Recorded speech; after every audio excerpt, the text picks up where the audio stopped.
Chapter 10 Where the Red Fern Grows. Mama made me a cap out of my first coon hide. I was as proud of it as Papa would have been if someone had given him a dozen Missouri mules. Mama said afterwards that she wished she hadn't made it for me because, in some way, wearing that cap must have affected my mind because I went coon crazy. I was out after the ringtails every night. About the only time I didn't go hunting was when the weather was bad, and then Mama all but had to hog tie me inside.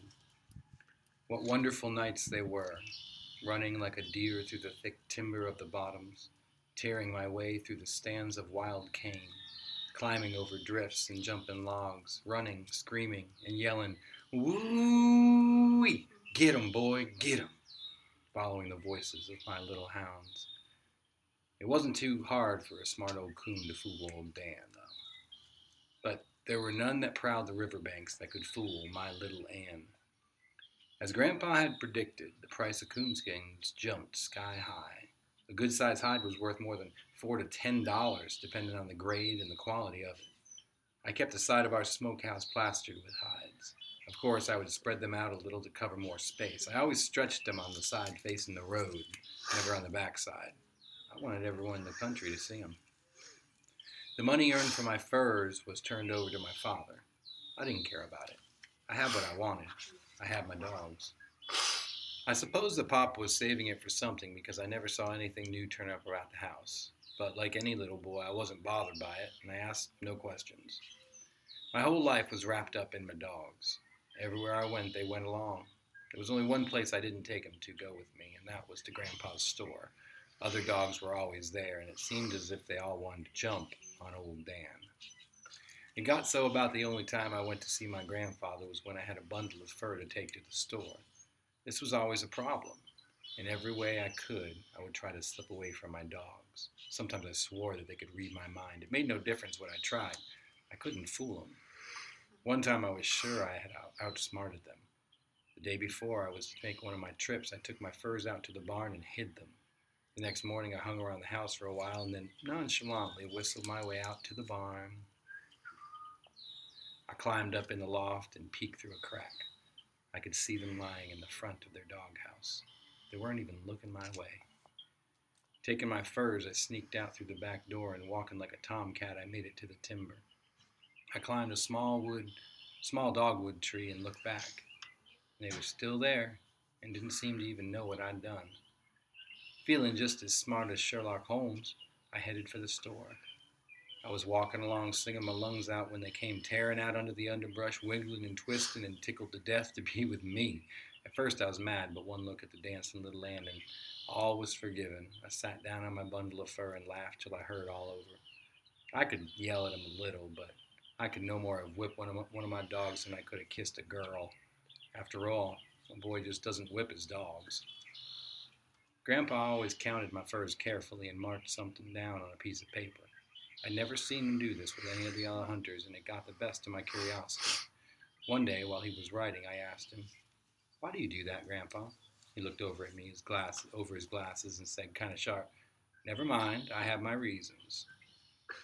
When Grandpa talked to me like that, I didn't push things any further. Besides, it didn't make any difference to me if he marked on every piece of the paper in the store. I always managed to make my trips on Saturdays, as that was coon hunter's day. I didn't have to stand around the outside of the circle anymore and listen to the coon hunters. No, I'd get right up in the middle and I'd say my piece with the rest of them. I didn't have to tell any whoppers, for some of the things my dogs did were almost unbelievable anyhow. Oh, I guess I did make things a little bigger than they actually were from time to time, but I never did figure a coon hunter told honest-to-goodness lies. He just kind of stretched things a little, like the fur on the wall. I could hold those coon hunters spellbound with some of my hunting tales.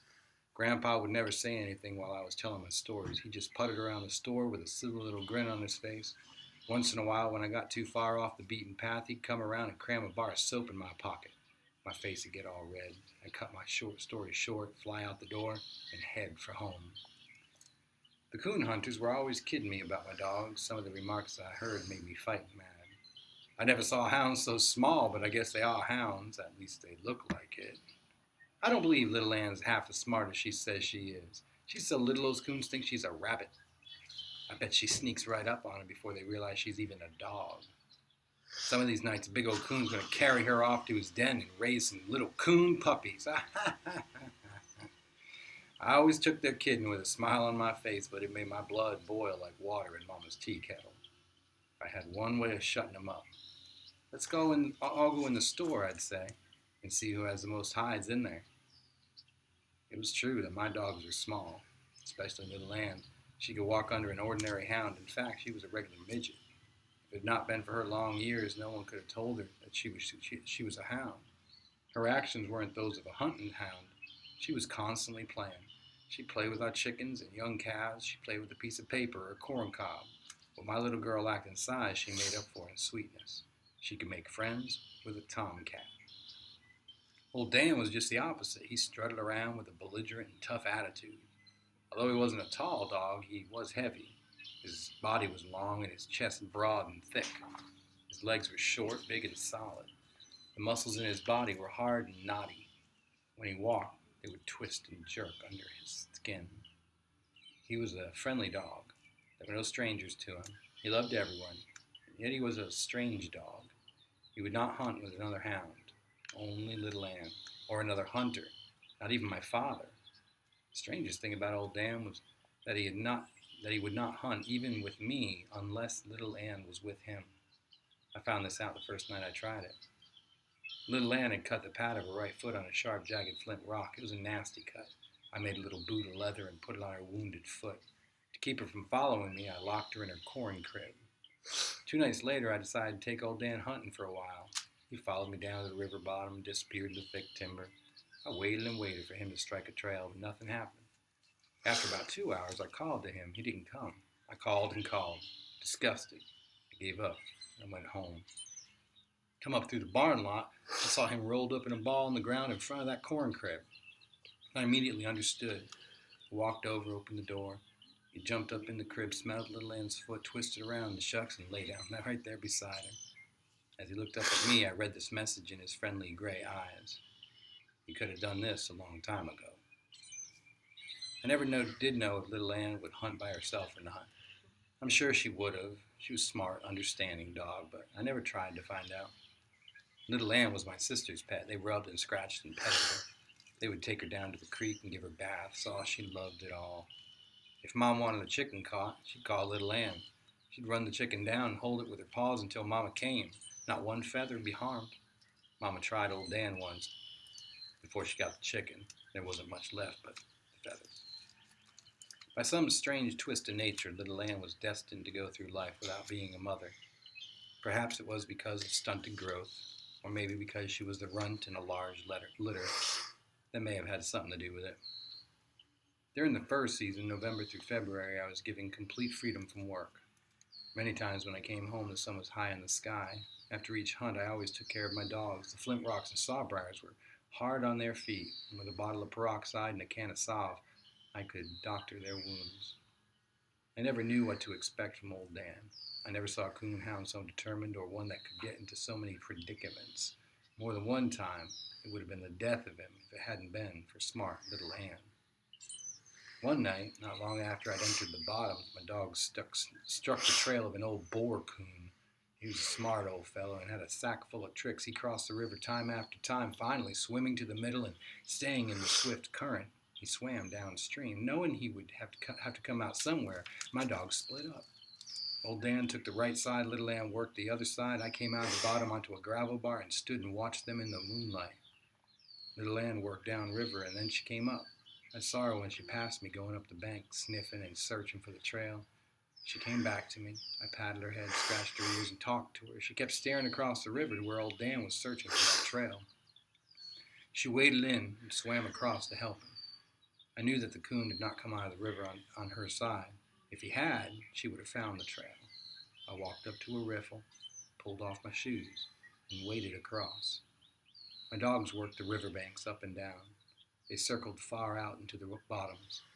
I could hear the loud snuffing of old Dan. He was bewildered. He was mad. I was getting a thrill from it all, as I had never seen them fooled like this. Old Dan gave up on his side, piled into the river, and swam across to the side Little Ann had worked.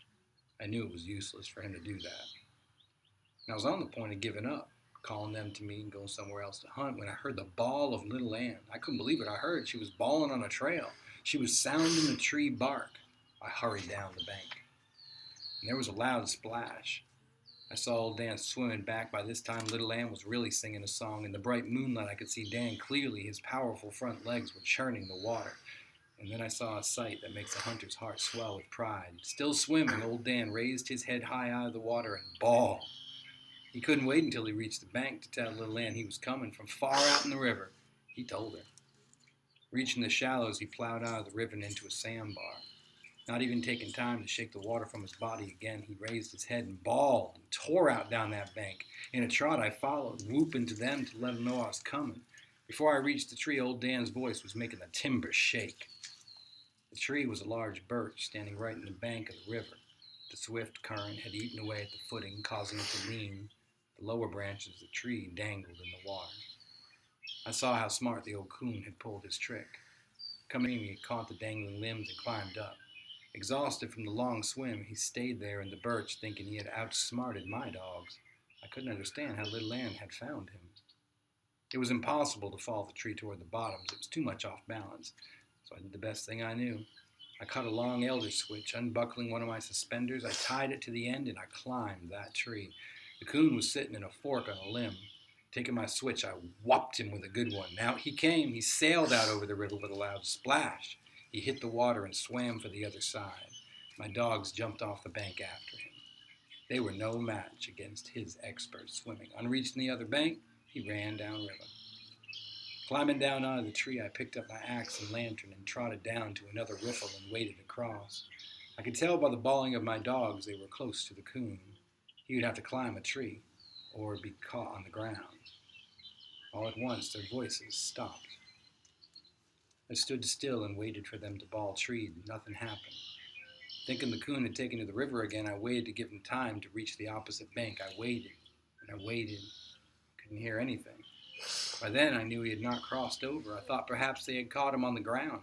I hurried on. It came to a point where a slough of crystal water ran into the river. On the other side was a bluff. I could hear one of my dogs over there. As I watched and waited, I heard a dog jump into the water. It was little Ann. She swam across and came up to me, staying with me for just a second. She jumped in the slough and swam back to the other side. I could hear her sniffing and a whining. I couldn't figure out where old Dan was. By squatting down and holding the lantern high over my head, I could dimly see the opposite bank. Little Ann was running up and down. I noticed she always stayed in one place, about 25 yards. She never left that small area. She ran down to the water's edge and stared out into the slough. The horrible thought came that old Dan had drowned. I knew a big coon was capable of drowning a dog in water by climbing on his head and forcing him under. As fast as I could run, I circled the slough, climbed up over the bluff, and came down to where little Ann was. She was hysterical, running up and down the bank and whining. I tied my lantern on a long pole, held it out over the water, and looked for old Dan's body. I could see clearly in the clear spring waters, but I couldn't see my dogs anywhere. I sat down on the bank, buried my face in my hands, and cried. I was sure he was gone. Several minutes passed, and all that time little Ann had never stopped. Running here, running there, along the bank, she kept sniffing and whining. I heard when she started digging. I looked around. She was 10 feet from the water's edge. I got up and went over to her. She was digging in a small hole about the size of a big apple. It was the air hole for a muskrat den. I pulled little Ann away from the hole, knelt down, and put my ear to it, and I could hear something, and I could feel a vibration in the ground. It was an eerie sound and seemed to be coming from far, far away. I listened. Finally, I understood what the noise was. It was the voice of old Dan. Little Ann had opened the hole up enough with her digging so his voice could be heard faintly. In some way, he had gotten into that old muskrat den. I knew that down under the bank in the water, the entrance to the den could be found. Rolling up my sleeve, I tried to find it with my hand, but had no luck. It was too far down. There was only one thing to do. Leaving my axe and lantern, I ran for home. Picking up a long-handled shovel, I hurried back. The sun was high in the sky before I had dug old Dan out. He was a sight to see, nothing but mud from the tip of his nose to the end of his tail. I held on to his collar and led him down to the river to wash him off. The water there was much warmer than the cold spring was in the slough. After washing him, I turned him loose. Right back to the hole he ran. Little Ann was already digging. I knew the coon was still there, working together. We dug him out. After the coon was killed, I saw what had made him so smart. His right front foot was twisted and shriveled. At one time, he must have been caught in a trap and had pulled himself free. He was an old coon. His face was almost white. He was big and he was heavy, and he had beautiful fur. Tired, muddy, wet, and hungry, I started for home. I've often wondered how old Dan got into that old muskrat den. Perhaps there was another entrance I had overlooked. I'll never know. One night, far back in the mountain-lone timber, old Dan really pulled a good one. Many years before my time, a terrible cyclone had ripped its way to the mountains, leaving its scar in the form of fallen timber, twisted and snarled. The path of the cyclone was several miles wide and several miles long. It was a wonderful place to hunt, as it abounded with game. My dogs had struck the trail of a coon about an hour before. They'd just about been warming him up. I knew it was about time for him to take up to a tree, and sure enough, I heard the deep voice of old Dan telling the world he had a coon up a tree. I was trotting along going to them when his voice stopped. I could hear little Ann, but not old Dan. I wondered why and was a little scared, for I knew something had happened. Then I heard his voice. It seemed louder than it had been before. I felt much better. When I came up to the tree, I thought little Ann had treed old Dan. She was sitting on her haunches, staring up and bawling the tree bark. There was a good 15 feet from the ground, with his hind legs planted firmly in the center of a big limb, and his front feet against the trunk of the tree, stood old Dan, bawling for all he was worth. Above him, some 8 or 9 feet, was this baby coon. I was glad it was a young one, for if it had been an old one, he would have jumped out. Old Dan would have followed, and he would have surely broken all of his legs. From where I was standing, I could see it was impossible for old Dan to have climbed that tree. It was dead and more of an old snag than a tree, with limbs that were crooked and twisted. The bark had rotten away and fallen off, leaving the trunk bare and slick as glass. It was a good 10 feet up to the first limb. I couldn't figure out how old Dan had climbed that tree. There had to be a solution somewhere. Walking around to the other side, I saw how he had accomplished his feat. There in the bottom was a large hole. The old tree was hollow. Stepping back, I looked up and could see another hole, which had been hidden from me because of old Dan's body. He had simply crawled into the hole at the bottom, climbed up the hollow tree, and worked his way out onto the limb. In some way, he had turned around and reared up, placing his front feet against the trunk. And there he was. I didn't know what to do. I couldn't cut the tree down. I was afraid to climb it, for fear I would scare the coon and jump out of it. If he did, old Dan's going to jump too and break both of his legs. I ran plan after plan around in my mind. None would work. I finally came to the conclusion I had to climb the tree and get a hold of that crazy dog. I blew out my lantern, pulled off my shoes and socks, and started shinning up there. I prayed that the coon wouldn't jump out. Inching along, being as quiet as I could, I made it up to old Dan and grabbed his collar. I sat down the limb and held him tight. He would bawl now and then, and all but burst my eardrums. I couldn't drop him to the ground, and I couldn't climb down with him. I could sit there on that limb and hold him all night. I would be no better off when daylight came. Glancing at the hole by my side gave me the solution to my problem. I thought, if he came out of this hole, he can go back in it. And that was the way I got my dog down from the tree. This has its problems too. In the first place, old Dan didn't want to be put into that hole head first.